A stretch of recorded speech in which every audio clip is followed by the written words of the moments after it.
Welcome back to Rocco Rides Tesla. In this video, I'm going to be going over a complete guide on how to set up your Tesla for the first time, or if you already have your Tesla, the settings that I use to get the most out of my vehicle. So let's get into it. Down here, you have your apps. You see all the apps down here. These are apps that I have saved, and these are recent apps. And yours may look different than this, and I'm going to show you how to control that. If you hit the three dots right here, this kind of opens up your little dashboard. And here are all the other apps that you have on your Tesla. And you can customize those by hitting this button. So here, these are the apps that I have saved down. Kind of think of like the apps on the bottom of your iPhone.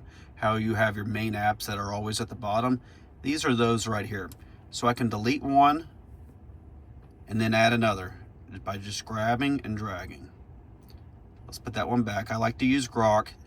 The ones that I have down here are my navigation, my energy app, my browser, Spotify, and Grok, which is the in-cars AI. So you can adjust these, and these are the ones that will always stay down here. And let's hit done. Now, if I hit this, see, this is the manual. If I go to, let's say, my calendar, then the calendar will stay over here because this was a recent app. So these are the apps that stay always down here, and here are your recent apps. So that's how you control the apps. Here is your climate. I can tap this. Now the climate's open, and you can control the different settings here in the front of the vehicle. You can also control the climate in the rear of the vehicle by just hitting this icon. See?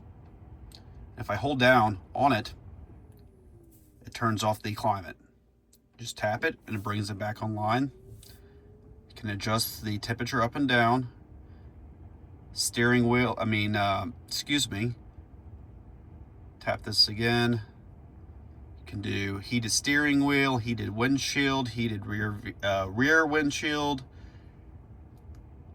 Have heated steering wheels as well. Right here, heated seats, So that's how you do that. I can just tap. It went away. Here is the volume. You can tap that. You can hold it down to mute it, or you can slide to adjust the volume. Now let's go to the controls.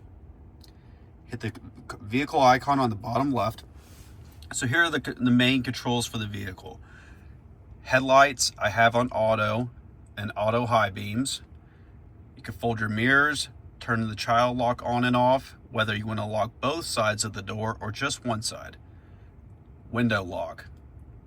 Can lock the windows so that people can't roll them down. Glove box, you can set a pin if you want for that, or you could just have it open automatically. I have a pin on mine. This is the windshield wipers. You want those on auto. Mirrors, so here you can adjust the height of your mirrors. Auto dim, yes. Auto fold, auto tilt, maybe you don't want that, but you just go here. And then you use the right scroll wheel right here, up and down, to adjust the mirror height and direction. Moving on, you have your recordings. So these are your dash recording, save. So this is how you save a recording for your dash cameras. Car wash mode. Car wash mode closes all windows, locks, charging points. Basically, you want to do this anytime you go to a car wash. Ideally, you do a hand car wash because it's better for the Tesla paint. It's not the most resilient. So ideally, you want to hand wash your car, and then you would just enter car wash mode. Car wash mode will exit when the speed exceeds 10 miles an hour, or you just hit exit car wash mode.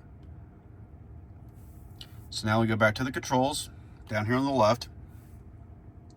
Steering wheel height, same way as you adjust the mirrors on the the left scroll wheel. It's how you adjust the height and distance of your steering wheel. Sentry mode is the car's onboard security system. Tap that, it turns it on, turn it off. Neutral, parking brake. I usually have the screen set to auto. If it's blue, that means it's on. Dynamics. So this is how the vehicle handles. I like to have mine in chill acceleration, It's plenty fast enough, and it will help you save your tires. It'll help you do better on efficiency and make your battery last longer. Deceleration, this is regenerative braking. So I have it on a standard, and most of the time I'm using FSD, but it takes a little bit of getting used to because you're basically doing one pedal driving for the most part. Now, if you need to slow down really quickly or stop really quickly, you can use the brake. But most of the time I just keep this on standard, which allows for regenerative braking and helps add energy back to the vehicle when it slows down. Traction control mode, we want that on as auto. Steering weight as light. On standard or heavy, it's a pretty stiff steer, and so for compared to most vehicles, you're going to have this on light for it to feel like that. Auto shift, I have this as on. So for parking and multi-point turns based on the surroundings, your vehicle will assist you with shifting between drive or reverse automatically. So I think this is a neat feature. Again, it's something that takes a little bit of getting used to, but I have that as on. To your charging. For my daily driving, I do not drive that far, so I typically just only charge my vehicle to 50 to 55%. Now, I know the Tesla Daily recommended is 80, and if you commute often and do a lot of driving throughout the day, 80 is fine. Otherwise, go in the 50 to 60% range if you only drive a few miles to work or to school or running errands a day. Then you can schedule your charging. Low power mode as auto. My threshold is 10%. At 10%, that means Sentry mode will not turn on. Accessory power will turn off. This basically helps you, like your phone, when you get in low power mode, it kind of pulls back on some of the energy consumption settings to help preserve charge and when you're at the lower end of the battery. I keep this accessory power off because if this is on, that means all the outlets, the charging pads will stay on when you're outside of the vehicle. Now, if you have a Starlink or an accessory plugged in that you want to keep powered all the time, keep this on. But for most part, keep it off because this will cause draining your battery. The wireless phone charging pads are the pads right below the screen that can charge your phone. Sometimes I have them on or off. Charging data with Tesla app required to use charge stats and energy app features. I share that just to help Tesla. I'm not really concerned about the privacy aspect of that. So let's keep going. Self-driving, here's the good stuff. So, and this is a vehicle that I got in September. So I don't know if auto steer is even available on the newer vehicles, but here are your different settings. Traffic aware cruise control is kind of like on a lot of vehicles. You still need to steer the vehicle. All it does is it controls the cruise speed to make sure that you don't hit a vehicle in front of you, and it will speed up and slow down, but you still are fully controlling the steering and control of the vehicle. Auto steer beta basically is designated for highway use, and it is an advanced auto steer. It will actually steer the vehicle and it will steer the vehicle plus adaptive cruise control, but don't expect it to navigate for you and do really well with lane changes and everything. What you want to use, and if you can, do I want to enable full self-driving? Yes. This is what I use all the time, and this is the best part of having a Tesla. It's the full self-driving. It's what you do when you demo the vehicle, and this is definitely the setting you want to do. It's $99 a month. After the grace period that Tesla gives you and any referrals that you may have, but this is the best part of the vehicle. This is what it really matters, is the full self-driving. I use it 99% of the time.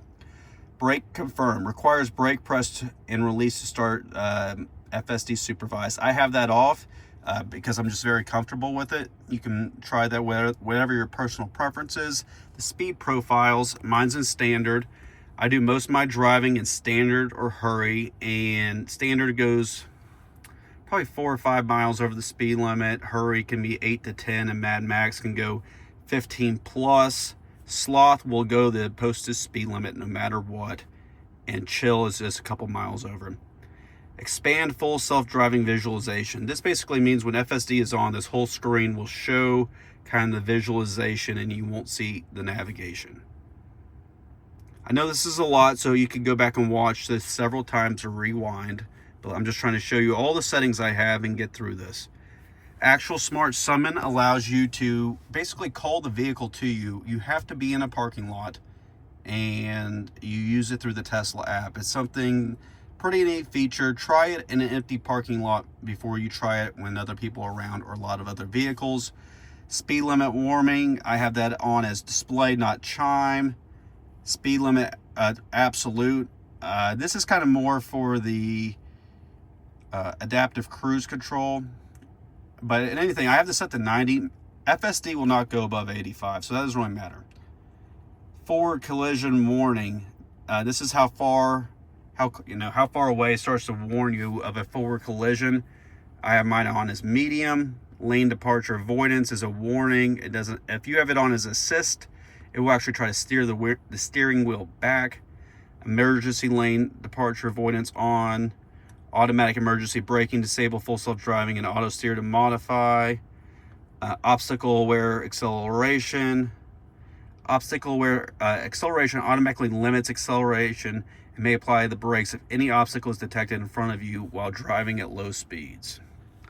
Green light traffic chime. This is great. So if you're driving the vehicle, this doesn't happen when FSD is on, but it will chime at you if you're looking at your phone or the screen and you are mainly driving at the vehicle. So that's a nice little feature. Locks. Excuse me. The locks. We have child lock again, window lock. Excuse me, guys. Sorry about that.